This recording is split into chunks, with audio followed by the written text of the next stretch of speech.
Today, every major medical association in the United States shares a unified consensus on how to treat transgender and LGBTQ youth.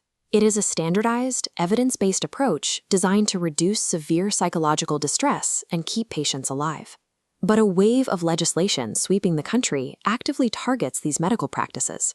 States are passing laws strictly forbidding healthcare professionals from providing this standard of care. Lawmakers now threaten pediatricians with license revocation and felony charges for following clinical guidelines designed to protect patients. To understand what happens when state law collides with medical science, we have to remove the political rhetoric entirely. We are going to examine this conflict strictly through the lens of epidemiology, behavioral psychology, and clinical data. We will look at two specific opposing datasets.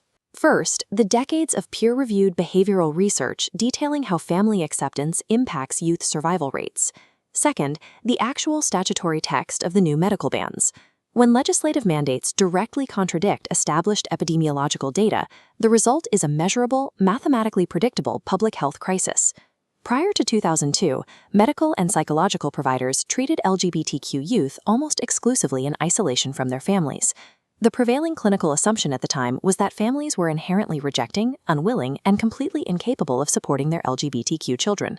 Because of this assumption, when conflict arose, LGBTQ youth were frequently removed from their homes and placed into the foster care or juvenile justice systems. This isolationist approach remained the standard until 2002, when researchers launched the Family Acceptance Project, or FAP. FAP is a research initiative affiliated with San Francisco State University that studies how family responses affect LGBTQ youth risk and well-being. Rather than treating family dynamics as a permanent barrier, the researchers quantified it. They identified and measured over 100 specific accepting and rejecting behaviors that parents and caregivers use to respond to their children. The data proved that parents, even those from highly socially and religiously conservative backgrounds, could be trained to support their children. The family unit could actually function as a highly effective, low-cost medical resource. Shifting the clinical focus from the isolated patient to the family unit changed how providers manage long-term outcomes in pediatric behavioral health. This chart shows the specific quantitative outcomes of the FAP research. It illustrates exactly how family-rejecting behaviors act as severe risk multipliers for LGBTQ youth. Look at the group experiencing high levels of family rejection. Compared to peers with low rejection, these young people are 6 times more likely to report high levels of clinical depression and 8 times more likely to attempt suicide. Now compare that to the moderate levels data. Simply reducing those rejecting behaviors from high to moderate drops the risk of suicide attempts from an 8-fold increase down to a 2-fold increase. These rejecting behaviors include actions like blocking a child's access to supportive LGBTQ peer groups, refusing to use their chosen name, or taking them to a provider to try and force a change in their identity. Parents often engage in these actions out of genuine concern, hoping to help their child fit into society and protect them from harm. Clinically, however, these behaviors function as compounding trauma, deepening isolation and eroding self-worth.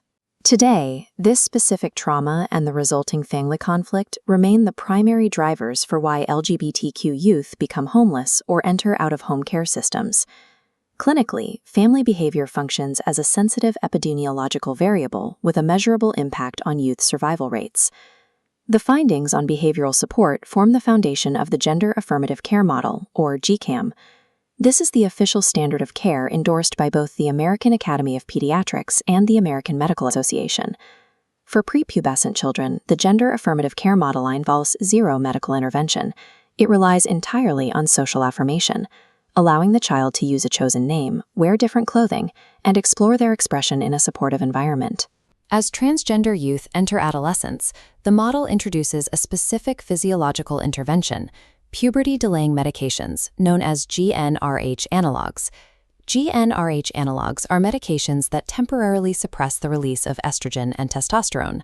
These medications do not cause permanent physical changes. They simply hit pause on endogenous puberty, preventing physical developments that can intensify severe emotional distress and bodily discomfort. This medical pause serves a critical purpose. It buys time. It allows the adolescent to cognitively mature and safely evaluate decisions with doctors and family. The clinical data reveals that transgender adolescents who receive this puberty-delaying medical care report significantly lower rates of suicidal ideation compared to those who needed the medication but were denied it. When you combine this medical model with supportive families, the results are striking. Transgender youth whose families support their gender identity show a 52% decrease in suicidal thoughts and a 46% decrease in suicide attempts. The gender-affirmative care model stands as a data-backed medical framework specifically utilized to reduce mortality rates in transgender youth.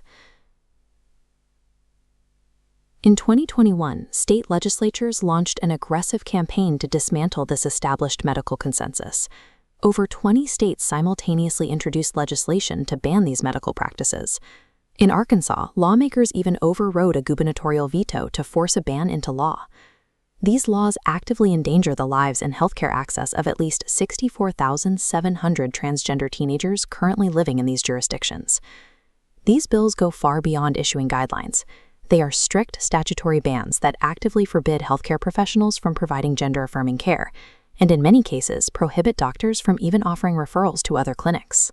Healthcare providers following standard medical guidelines face severe penalties. Doctors are threatened with professional license revocation, massive civil fines, and criminal felony charges. The legislation also targets parents. Several state bills attempt to legally classify parental support of a child's gender identity, the precise behavior empirically proven to prevent suicide, as criminal child abuse. The clinical fallout is immediate. Medical providers report sudden, severe spikes in mental distress and trauma among their young patients as a direct result. Beyond the immediate harm to transgender youth, this sets a dangerous precedent for the entire medical field. It allows politicians to dictate specific healthcare interventions based on personal ideology rather than rigorous science. This legislative wave overrides the scientific method entirely, replacing peer-reviewed pediatric care with statutory mandates and legal threats. Now we can see exactly what happens when clinical survival requirements directly collide with state statutory requirements. First, by legally blocking access to puberty-delaying medications, states forcefully remove the primary physiological intervention proven to reduce distress in adolescents.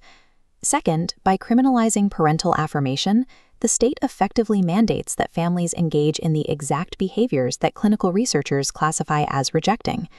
The law is actively forcing families into the specific high-rejection behavioral category identified by the Family Acceptance Project. The clinical outcome of that high-rejection category is an inevitable, mathematically predictable 8-fold increase in youth suicide attempts. These laws manufacture a forecasted epidemiological spike in youth mortality. True medical standards exist to protect patients.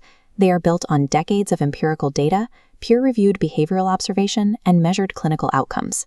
By legally stripping away professional medical guidance, these laws isolate vulnerable youth once again, forcefully reverting pediatric care to the dangerous baseline that failed patients prior to 2002. When legislation forcefully overrides pediatric consensus, it manufactures a systemic public health crisis that physicians are legally barred from treating.